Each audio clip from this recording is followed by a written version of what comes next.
The NBA is awesome. Lillard, long range three, and it's good at the buzzer! But it's also kind of broken. Load management, a horrible all-star game, a regular season that nobody watches. These are just a handful of the issues that are slowly spoiling the NBA that we know and love. So let's fix it.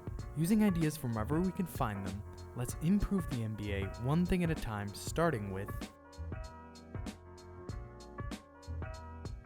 our first big problem is a simple one. The NBA has too many good players. Now this is a good problem to have, but it's still a problem because there's only so many minutes to go around. It means that the NBA is filled with players like Peyton Watson, Dyson Daniels, Moses Moody, Taylor Hendricks, talented players with big upside who get little to no playing time and have almost no chance to develop into a larger role. There's a lot of reasons for this. The game is more global, so we've got more international players. Health and science have advanced, so older players play longer, and younger players are more talented and athletic than ever before. Whatever the reasons are, the problem remains. There are too many great players and not enough spots. Another more minor problem is that there are several exciting big market cities without an NBA team at all. Just think about it. Oklahoma City has a team, but Seattle doesn't. San Antonio has a team, but Vegas doesn't. We don't want to take anyone's team away, but we also don't want to leave these bigger cities without a team to enjoy. Luckily for us, we can solve all of these problems through starting next year, we're adding 2 new teams to the NBA, the Seattle Supersonics and the Las Vegas Jokers. Seattle gets their team back, and Vegas gets a basketball team to go along with their football team. Meanwhile, the NBA gets to tap into 2 more big markets, and nobody loses their beloved hometown team. Now that we've got our 2 teams, we also need 2 new owners. Luckily for us, we've got the perfect men for the job. The Vegas Jokers will be owned by LeBron James, and the Seattle Supersonics will be owned, at least in part, by Kevin Durant.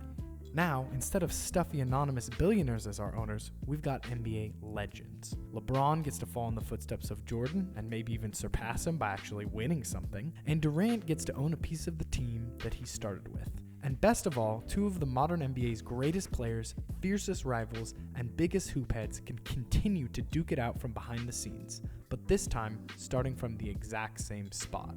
Now that we've got ownership sorted out, we're going to need some players, which means it's time for every time the NBA expands, they do what's called an expansion draft. So we're going to do the same. Here's how it works. First, existing teams have a certain number of players under contract that they can protect. These players become ineligible for the draft, while everyone else on their team can now be drafted by one of the expansion teams.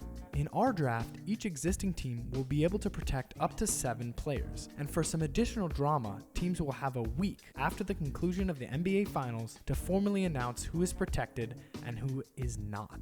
And as a side note, that is really gonna suck for the team that just won the finals. But anyway, once the draft starts, the expansion teams take turns drafting players from existing teams.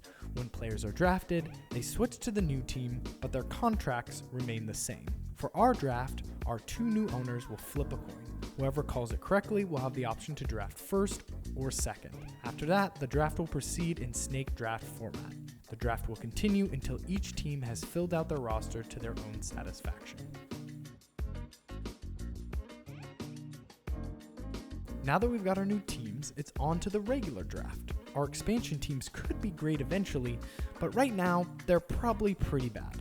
So for the draft lottery, we're treating our 2 expansion teams like they have the worst 2 records in the league. This means that our 2 expansion teams will be tied with the worst existing team for the best odds at securing the number 1 pick, and all the remaining teams will have their odds adjusted accordingly.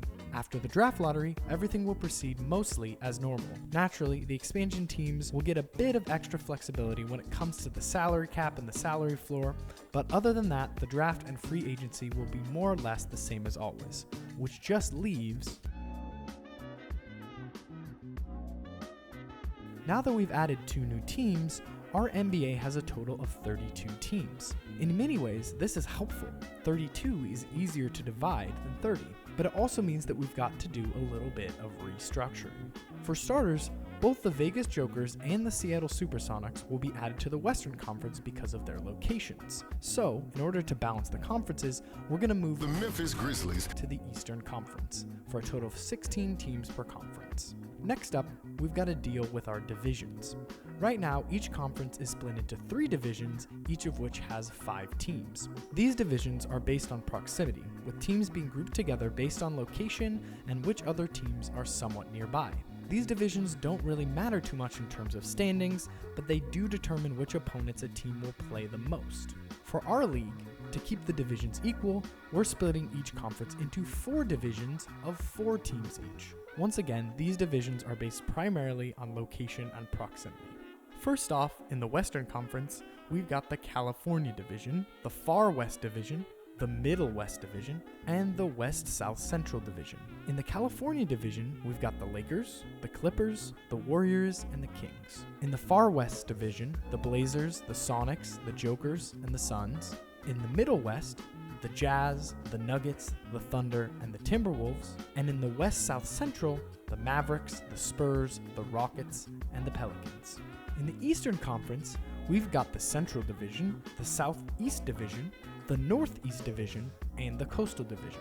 In the Central Division, we've got the Bucks, the Bulls, the Pacers, and the Grizzlies.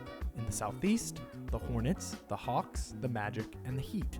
In the Northeast, we've got the Pistons, the Cavs, the Raptors, and the Wizards. And finally, in the Coastal Division, we've got the Sixers, the Nets, the Knicks, and the Celtics. So there we have it. We've got 2 new teams, the Seattle Supersonics and the Vegas Jokers, owned by Kevin Durant and LeBron James.